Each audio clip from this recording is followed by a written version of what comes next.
let's talk about that season finale of Peacemaker Season 2. And yeah, let's talk about that big cameo. Just kidding.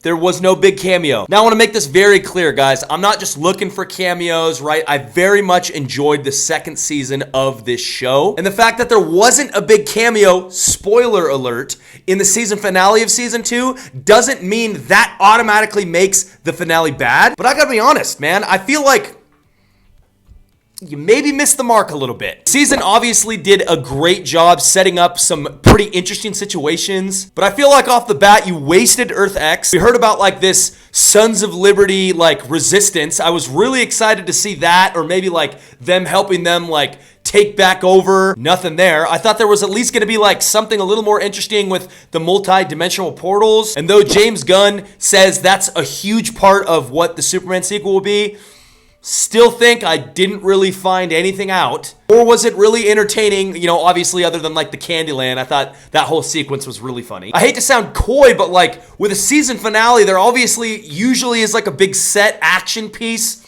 Nothing there. Felt like the entire episode was music. I thought it was like really spotty with what was kind of going on. So anyways, guys, listen, I have glazed James Gunn on this channel like into oblivion. I get that. So I want to be one of the first ones to say like, this is something that I'm bummed about. And though I don't think like the finale was necessarily like really bad, James Gunn doesn't really put out like horrific stuff. I just thought this was absolutely like not some of his best work.